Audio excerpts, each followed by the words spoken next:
After all this engineering, I finally did it! It's done! Now, destroy my enemies! What? No! What are you doing? I made you ungrateful bitch! Yeah, that can happen if you cross the wrong wires. Well, not to repeat the performance. Oh my god, it just keeps on coming! I'm here to tell you which wires not to cross, or rather what to pick for the core modules, the most important part of the ship. Much like most engineering, the amount of choice is overwhelming, but in reality the real, meaningful choice is only one. Maybe two if you're lucky and the system is not completely bad for that module. So, what are we waiting for? Oh, an ad spot, right. After all, the whole series is literally brought to you by the amazing patrons who encourage the creation of it. So if you too want to support the work that I do here, I'll head to my Patreon page. Link for that will be down below.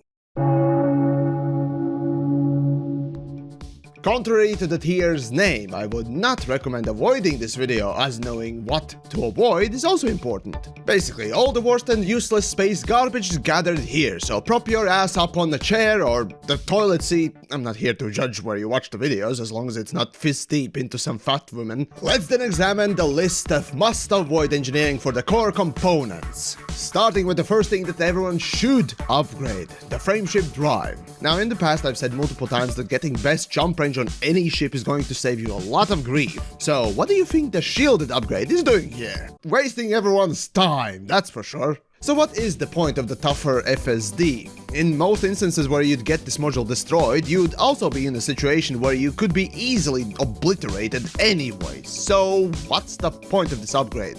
Answer?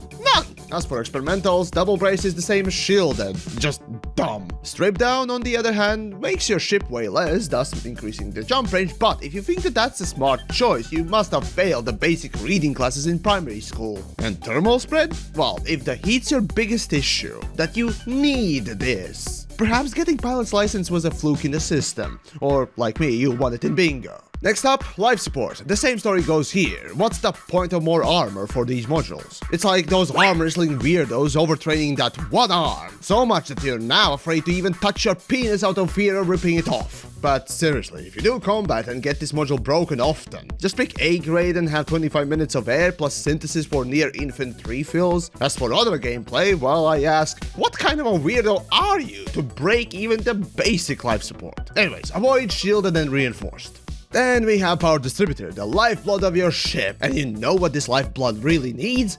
Garbage floating in it. So system-focused upgrade. Tell me, now truly tell me, what instance would you ever feel the need to use this upgrade? Ever? This makes as much sense as Rube Goldberg's self-castration device. See, weapon power gets manually depleted, so does the engine power by boosting. But systems? Well, utilities consume a little of it, but you can't call it depletion. While shields, unless you really stress the biweaves, may deplete more than 4 pips of recharge. Maybe. But for that, would you really sacrifice weapons and engines? What is wrong with you?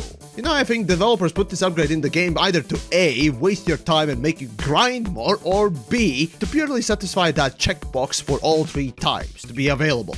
As for the high charge, the general capacity upgrade, it's dumb.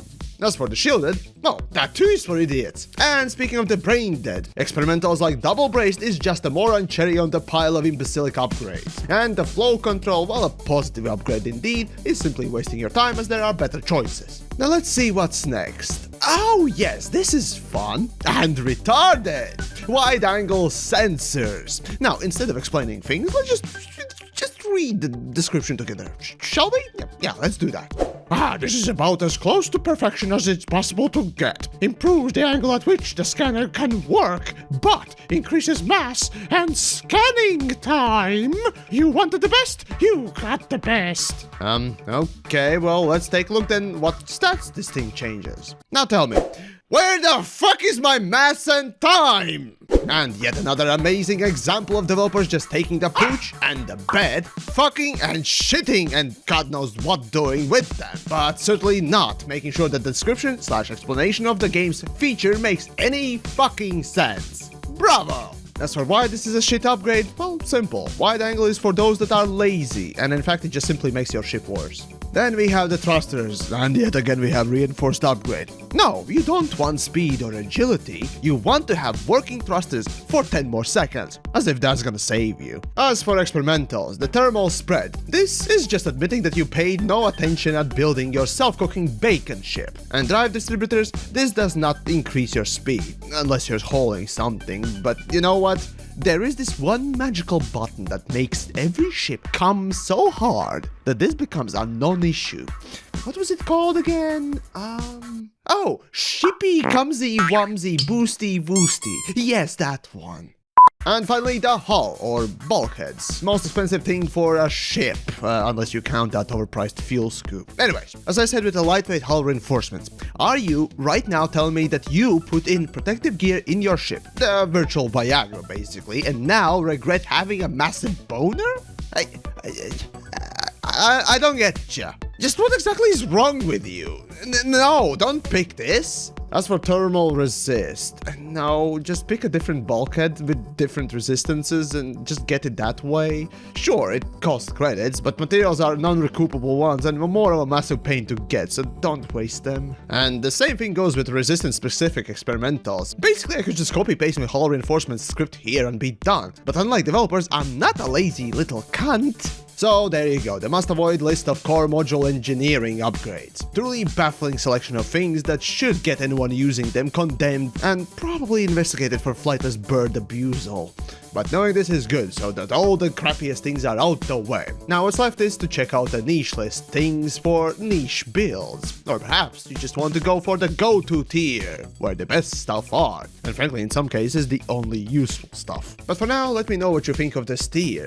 Share the video, of course, and all that good stuff. But if you have encountered any penguin abusers in your friend list, report them to the Imperial authorities right away. But as for me, well, I'm off to script some more videos. Oh god, this must be like the 4th video this day.